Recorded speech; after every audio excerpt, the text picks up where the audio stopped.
Olá novamente, aqui é Diogo Santana e no vídeo de hoje eu vou falar sobre as 5 ações que mais pagaram dividendos nos últimos 12 meses. Mas antes de começar, eu queria te pedir que você curtisse este vídeo e se inscrevesse no canal, porque isso me ajuda bastante na divulgação. Para escolher essas 5 empresas, eu trouxe aqui alguns critérios para facilitar esse estudo.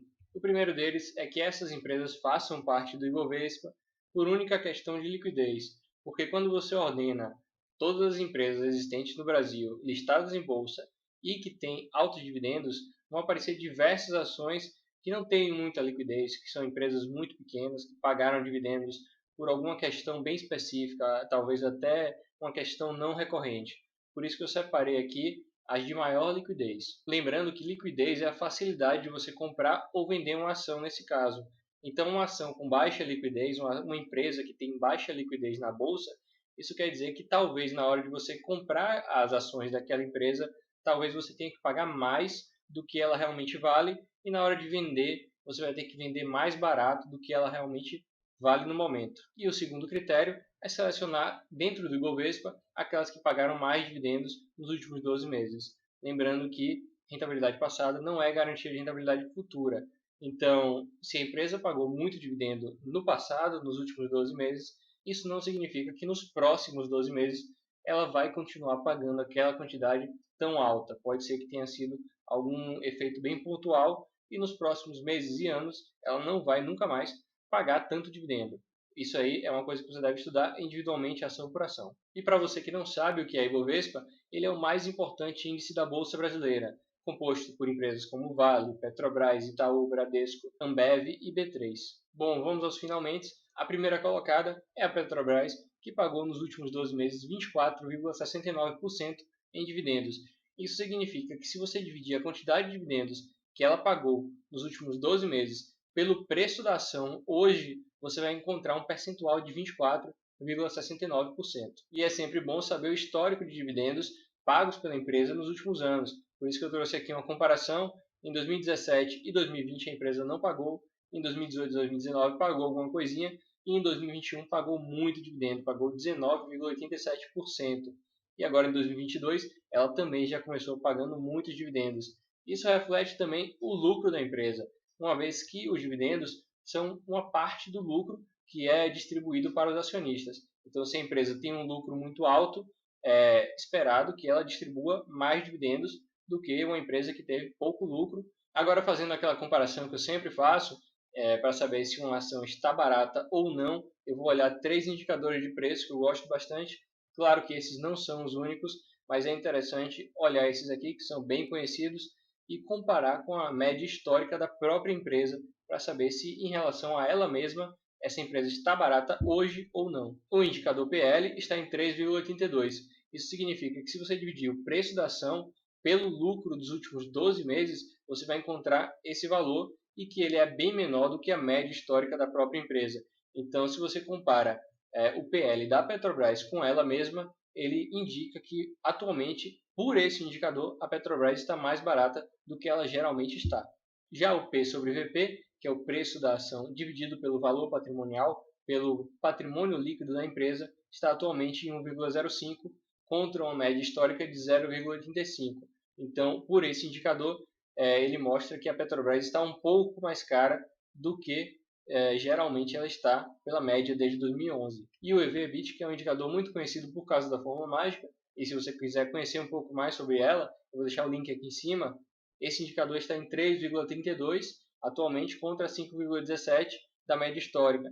Então, historicamente, a Petrobras está mais barata olhando apenas esse indicador. E o EV/EBIT, por curiosidade, é um indicador que você compara o valor da empresa, o Enterprise Value, que é basicamente o preço da empresa, dividido pelo EBIT, que é o lucro operacional da empresa. Perceba que os 3 indicadores eles comparam o preço da Petrobras com algum outro indicador de lucro ou de patrimônio líquido da empresa. Por isso que se você quer saber se uma ação está barata ou não, você tem que usar o preço atual comparado com outra coisa. No caso dos 3 indicadores que eu trouxe, 2 mostram que a Petrobras está mais barata do que a média e 1 mostra que a Petrobras está mais cara do que a média histórica. Não basta apenas saber se uma empresa está barata, é importante também saber se ela tem qualidade. Por isso que eu vou trazer aqui 3 indicadores de qualidade comparando a Petrobras com a sua própria média histórica para saber se ela está com a qualidade melhorada ou não. E é claro que é importante saber que não existem somente esses três indicadores, nem os três de preço, nem os três de qualidade. Existem vários outros que você pode analisar e deve analisar. Isso aqui é só para você ter uma base e começar os seus estudos sobre algumas empresas. Bom, a margem líquida, que é calculada dividindo o lucro líquido pela receita da empresa, está atualmente em 23,56% contra a média histórica de 8,4%.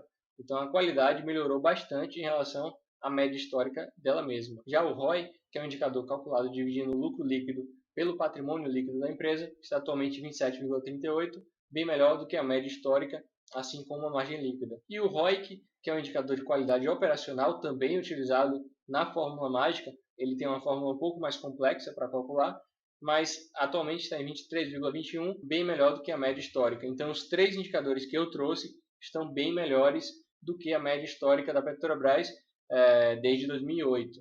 Em segundo lugar, temos a Bradespar, que pagou nos últimos 12 meses 24,03% de dividendos.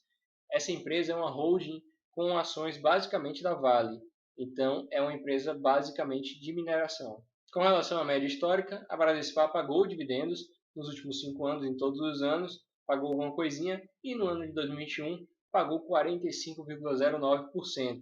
Olhando agora os indicadores de preço, nós temos a mesma situação que Petrobras. Em dois deles, a empresa está mais barata do que a média, e no P sobre VP, ela está mais cara do que a média. Olhando agora para os indicadores de qualidade, eu não encontrei margem líquida lá no site do Status Invest, que é de onde eu tiro todos os dados desse vídeo. E para o ROI e ROIC, a empresa teve uma melhora substancial em relação à média histórica. Para terceiro lugar, temos a Metalúrgica Gerdau, que é a holding que controla a empresa Gerdau e pagou nos últimos 12 meses 19,81% de dividendos. Olhando para o histórico de dividendos, novamente temos uma empresa que nos últimos anos pagou alguma coisinha e já no ano de 2021 pagou 20,39%, pagou muito no ano de 2021. Olhando agora para os indicadores de preço, nós temos os três indicadores abaixo da média histórica. Então essa empresa, olhando para esses três indicadores, está mais barata do que a média histórica dela mesma. E para os indicadores de qualidade, ela também melhorou na qualidade, tanto em margem quanto em ROI e ROIC. Nos três indicadores ela está melhor do que a média histórica. Em quarto lugar, nós temos a Braskem, que pagou 17,28% de dividendos nos últimos 12 meses. Com relação à média histórica, ela sempre pagou alguma coisinha, exceto em 2020, que não pagou nada, e em 2021 deu aquela bolada de 13,08% de dividendos. Já com relação aos indicadores de preço, nós temos uma situação diferente. O PL é de 2,49, mas a média histórica é de menos 2,12. E quando um PL é negativo, significa que a empresa teve prejuízo. E como uma média histórica, então, comparando os últimos anos desde 2011 e fazendo uma média, a empresa teve uma média de PL negativo, uma média de prejuízos. Já o P sobre VP está acima da média histórica, então por esse indicador a empresa está mais cara do que a média histórica, e o EV/EBITDA está mais barato do que a média histórica, então por esse lado a empresa está mais barata. Nós temos aqui três situações bem diferentes. O PL, comparado com a histórica, ela teve um prejuízo, já o P sobre VP mostra que ela está mais cara, e o EV/EBITDA mostra que ela está mais barata. Então essa aqui é uma situação bem específica que deve ser analisada mais a fundo para entender cada um desses indicadores e por que eles estão reagindo dessa forma. Por outro lado, em relação à qualidade, todos os três indicadores estão bem melhores do que a média histórica. Então, por esses três indicadores, a Braskem teve uma melhora em qualidade em relação à sua média histórica desde 2009. E por fim, nós temos a Marfrig, que pagou 16,35% nos últimos 12 meses. Ela é uma empresa de proteínas, de alimentos em geral. Olhando agora para o histórico de dividendos da Marfrig, ela não pagou nada nos anos de 2017, 2018, 2019 e 2020, mas em 2021 pagou 12,93% em dividendos. Olhando o PL da Marfrig, temos a mesma situação que em Braskem, um PL atualmente de 3,15 contra um histórico de menos 0,27. Então, historicamente, houve prejuízo nessa empresa. O P sobre VP dela de 2,45, melhor, um pouco melhor do que a média histórica, e o EV/EBITDA razoavelmente melhor do que a média histórica. Então, dois indicadores mostrando que ela está mais barata do que a média histórica dela mesma, e o indicador PL, há uma comparação aqui onde atualmente é positivo, mas historicamente foi negativo. Já em relação aos indicadores de qualidade da Marfrig, podemos ver que todos eles melhoraram substancialmente em relação à média histórica da própria empresa. Eu queria chamar a atenção para o ROI da Marfrig, que ele é bem elevado, está atualmente em 77,93%. Então, quando você olha a fórmula do ROI, que é o lucro líquido dividido pelo patrimônio líquido da empresa, e nada mais é do o patrimônio líquido do que a diferença entre os ativos e passivos de uma empresa, isso mostra que quando uma empresa tem uma dívida muito elevada, quando ela tem um passivo muito grande, então o ROI da empresa ele é muito elevado também por conta disso, em comparação com empresas que não têm tanta dívida assim como a Marfrig tem.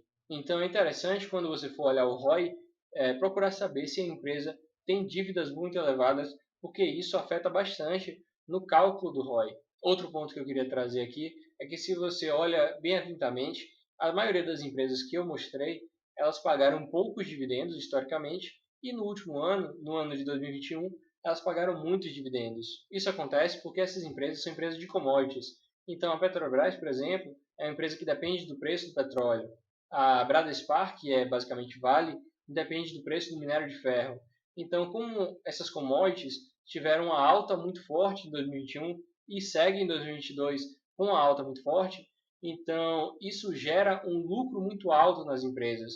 Por isso que a valorização do preço também foi muito importante nos últimos meses. Essas empresas subiram bastante e pagaram muitos dividendos nos últimos meses, porque o lucro delas foi muito elevado e parte desse lucro foi distribuído na forma de dividendos. Bom, por hoje é só e nos vemos na próxima.